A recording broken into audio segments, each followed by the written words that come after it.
Buenos y gélidos días. La vez pasada platicamos acerca de cuáles eran las limitaciones expresivas de nuestro sistema de lógica proposicional. Y eso nos llevó a plantear la conveniencia de utilizar un sistema formal con un poder expresivo mayor, uno que nos permitiera recuperar algunas inferencias que a ojo de buen cubero se veía que eran válidas, pero que nuestro sistema nos decía que no.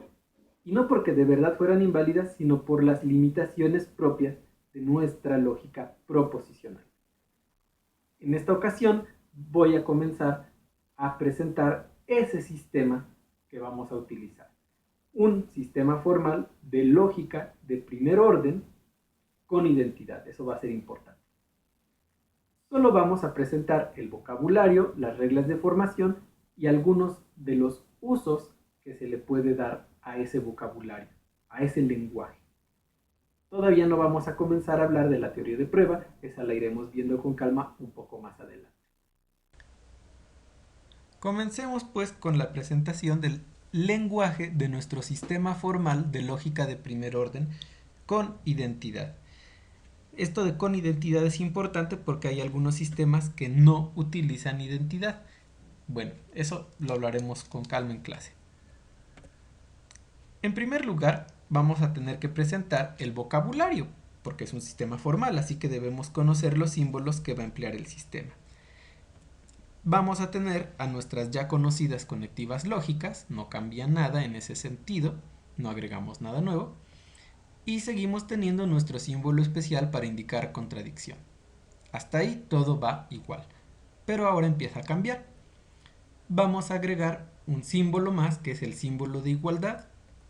Vamos a mantener nuestros símbolos auxiliares, que son los paréntesis, y ahora sí, vamos a tener letras de constantes.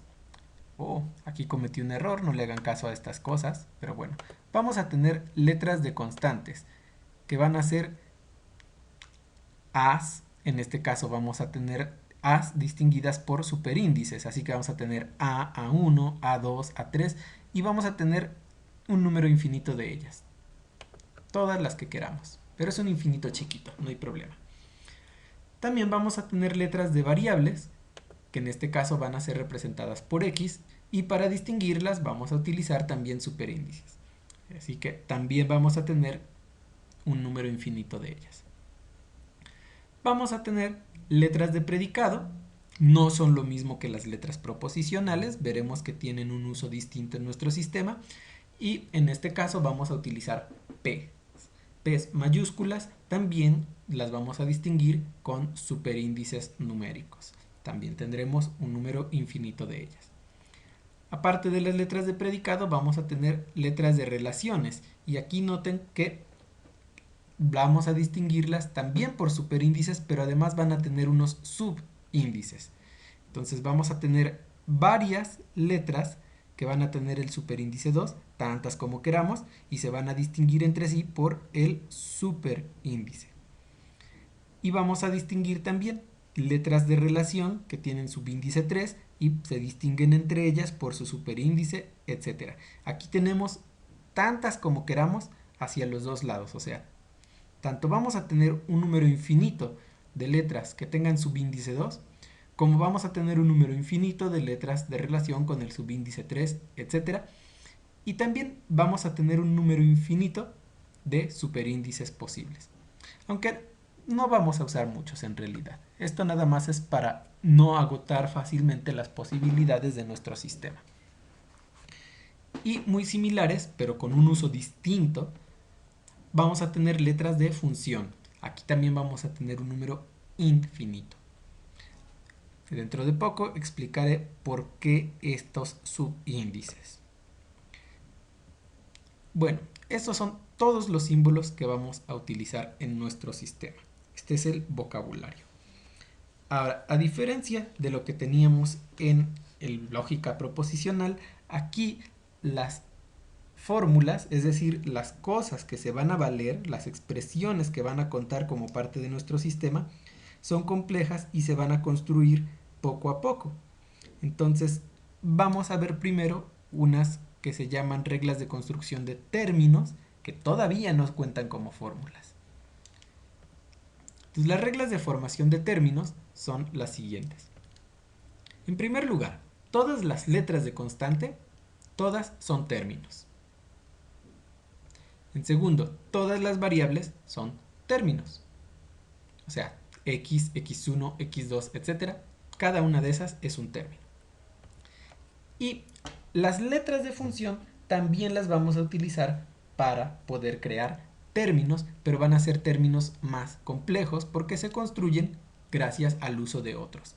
Aquí lo interesante es lo de los subíndices, aquí se explica. Cada letra de función, como pudieron ver, tenía un subíndice que aquí está marcado por n. Bueno, este subíndice lo que nos está diciendo es a cuántos objetos va a estar afectando la letra de función. Y estos objetos, nos dice la regla 3, deben ser términos. Entonces, si aquí tuviéramos como subíndice un 1, quiere decir que esta letra de función debe estar afectando a un objeto. Si afecta más de uno, entonces ya no estoy cumpliendo con lo que me pide la regla. Si en lugar de un 1 tuviera un 2, lo que me estaría diciendo eso es que la letra de función debe afectar a dos objetos. Y otra vez, si está afectando a menos o a más, ya no cumple con la regla 3. O sea, eso es todo lo que nos está diciendo de manera más bien formal nuestra regla 3. O sea que si tú tienes una letra de función que indica aquí a cuántos objetos debe estar afectando, entonces tú debes poner allí términos, tantos términos como el subíndice indique. Y el resultado de eso va a ser un término también. Y finalmente la cláusula de cierre para las reglas de términos. Nada más es un término. Ya ven que a los lógicos nos gusta poner este tipo de cosas exquisitas para que nadie nos salga con que no, tú dijiste que esto estaba permitido, pero no me prohibiste cosas, así que yo puedo hacer cosas que no están explícitas. No, nosotros evitamos eso y ponemos cláusulas de cierre. Vamos a ver algunos ejemplos de términos entonces. Este claramente es un término porque cumple con la regla 1, es una letra de constante. Esta es una letra de variable, así que sin ningún problema también es un término porque cumple con la regla. Aquí tenemos un ejemplo de cómo se usa una letra de función. Aquí se trata de una letra de función que tiene un superíndice. Cuando no tiene ningún subíndice, vamos a sobreentender, vamos a dar por sentado que solo afecta a un objeto. Y aquí efectivamente el objeto que está afectando es un término, así que sin ningún problema esto también es término. Otro ejemplo es misma letra de función, pero está afectando a un término distinto. Y aquí viene algo interesante. Como esto que tenemos en el paso 4, el ejemplo 4, y esto que tenemos en el ejemplo 3, cada uno de esos es un término, y la regla 3 me dice que la letra de función debe afectar a otros términos, pues la letra puede afectar a términos complejos, sin ningún problema. Y es lo que estamos viendo aquí en 5. Aquí se trata de una letra de función que sobreentendemos que debe afectar a un término. Y como esto que teníamos en 3 es un término, pues lo podemos poner sin ningún problema para que quede afectado por la letra. Así es como podemos construir términos complejos. Este es otro ejemplo. Aquí tenemos una letra de función, que es una letra de función que nos pide que afecte a... Oh, aquí hay un error. Mal. A ver, denme un momento. Listo, error corregido.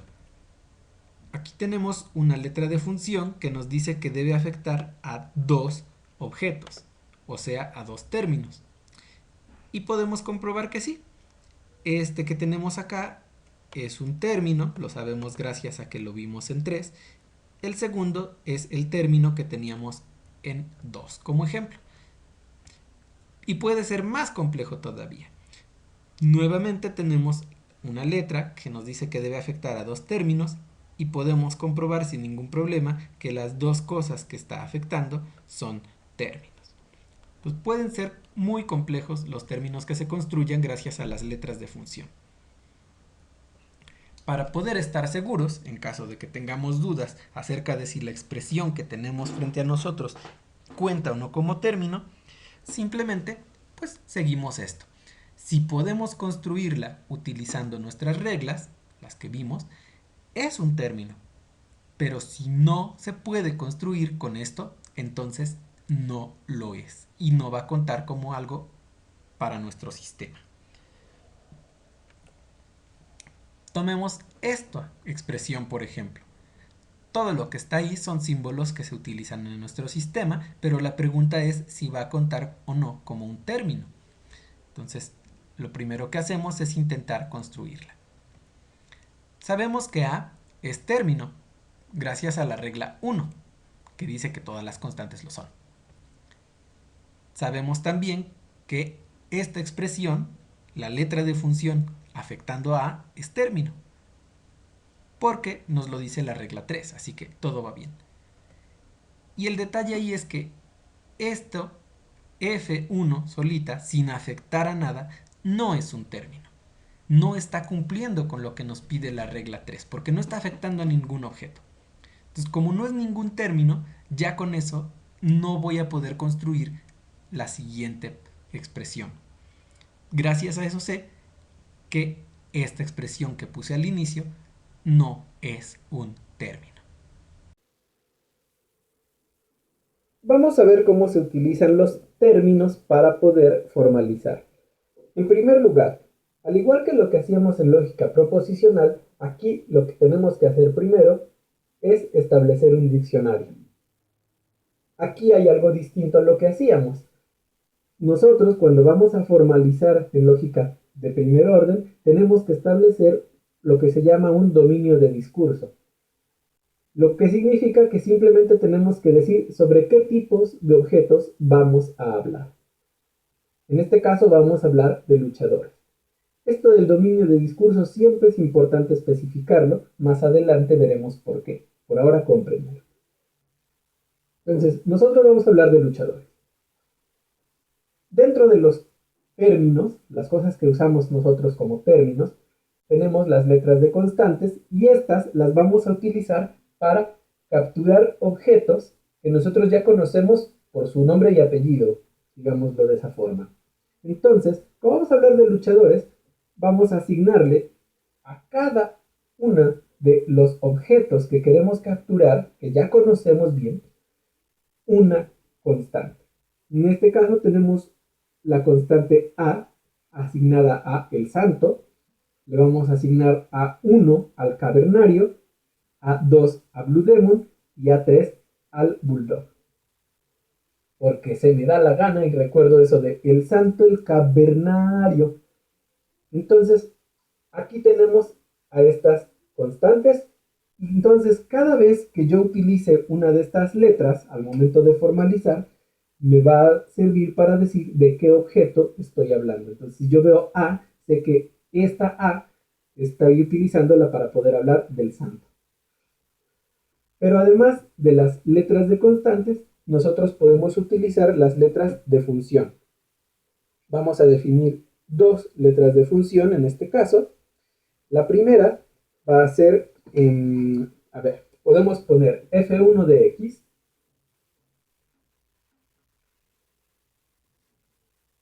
para indicar que esto significa el mejor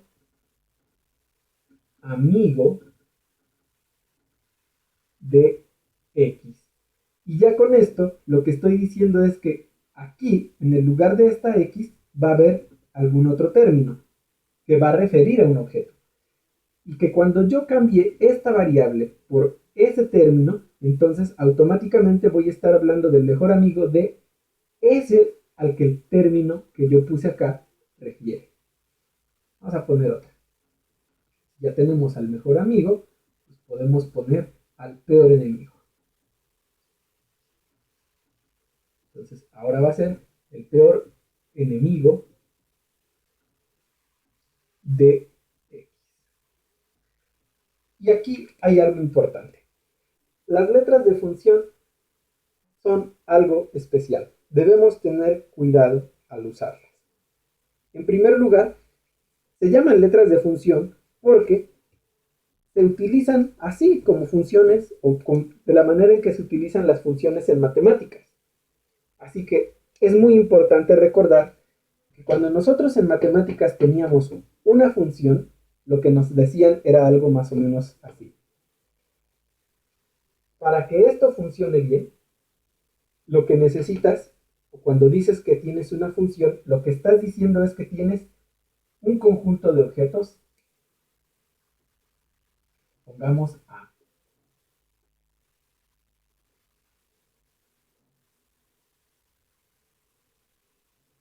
Y que vas a tener otro conjunto de objetos, llamémosle B.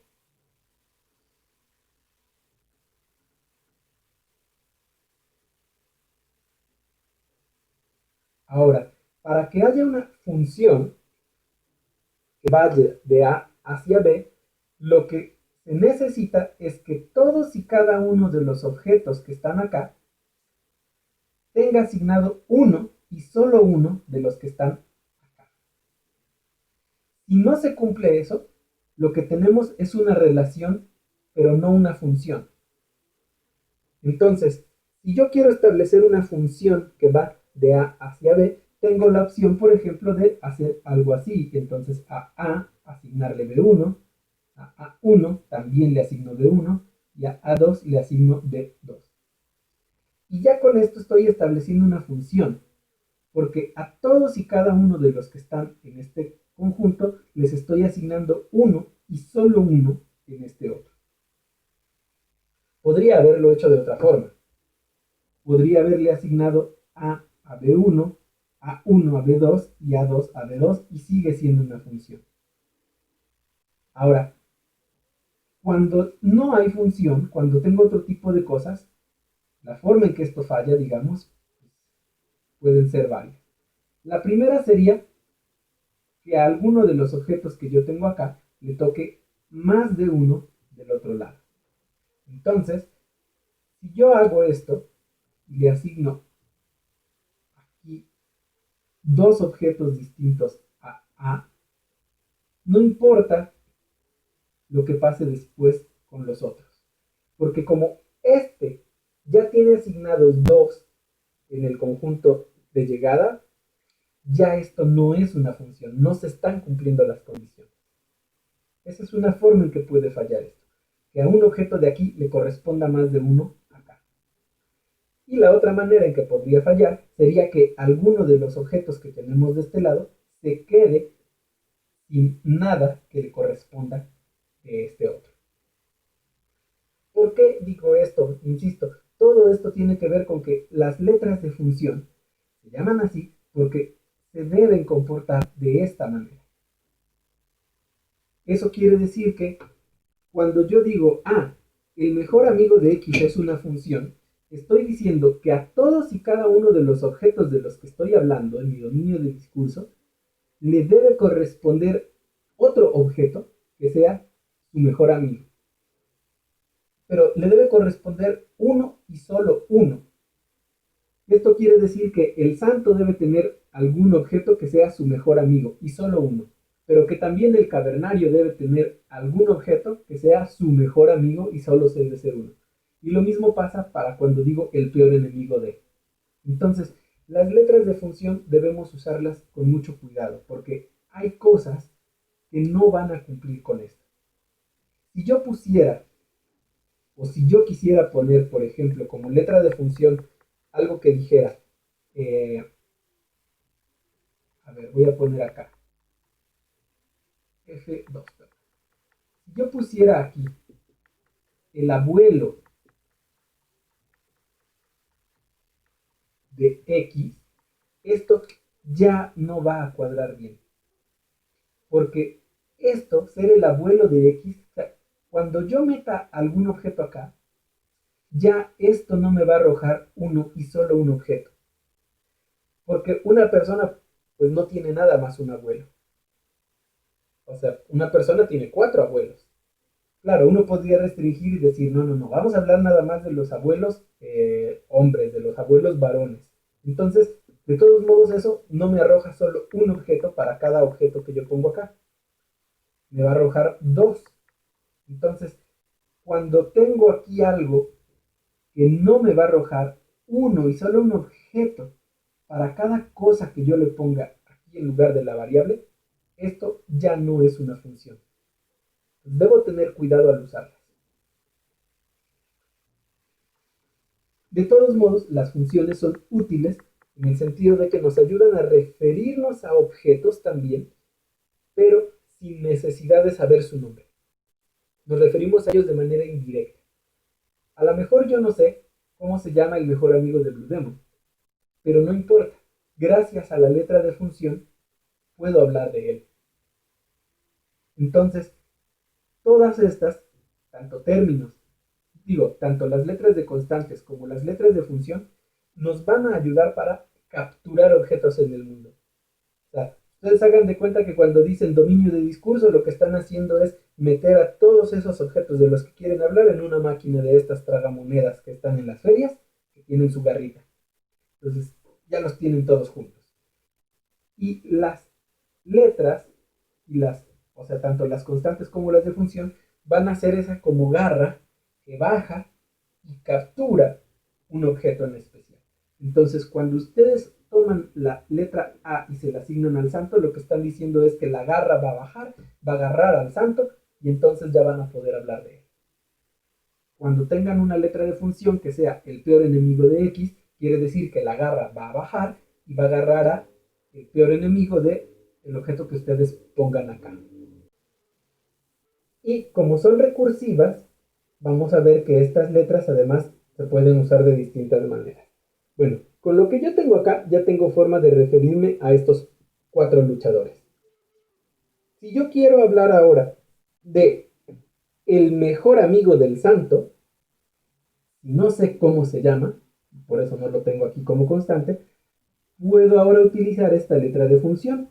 Lo único que tengo que hacer es sustituir esta variable por el santo, o sea, por la constante que yo le asigné al santo. Entonces, simplemente tomo la letra de función, que me sirve para hablar del mejor amigo de un objeto, y aquí pongo al santo. Y ya con esto tengo a una expresión que me ayuda a referirme a el mejor amigo del santo. También puedo hablar de el mejor amigo del cavernario. Entonces, utilizo la misma letra. Y en lugar de poner aquí al santo, utilizo la constante que yo le asigné al cavernario. Y ya. Puedo complicar esto. Puedo hablar también del peor enemigo de Blue Demon, del peor enemigo del Bulldog, etc. Pero recordemos, estas son términos. O sea que estas, a su vez, podrían ocupar el lugar de la variable que está aquí indicada. Porque así nos lo permiten nuestras reglas. Y aunque eso se veía raro en principio, aquí vamos a ver que nos puede ayudar a decir cosas complejas. Un poco raras, pero interesantes. Gracias a eso, yo puedo, por ejemplo, hablar de el peor enemigo del mejor amigo de Blue Demon. Para poder hacer eso, recordémoslo, el peor enemigo del mejor amigo de Blue Demon, yo primero puedo construir a el mejor amigo de Blue Demon. Entonces, construyo primero ese objeto, el mejor amigo de Blue Demon. Entonces voy a utilizar esta misma letra de función y aquí voy a poner a Blue Demon. Pero yo no quiero hablar del mejor amigo de Blue Demon, quiero hablar de su peor enemigo, del peor enemigo del objeto al que capturo con esta expresión. Así que tomo ahora esta letra de función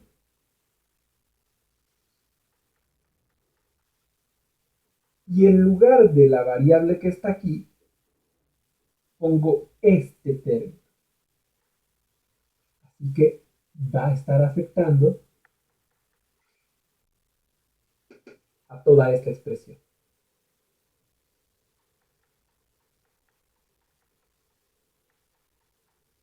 Y ya con eso tengo una manera de referirme, otra vez repito, al peor enemigo del mejor amigo de Blue Demon.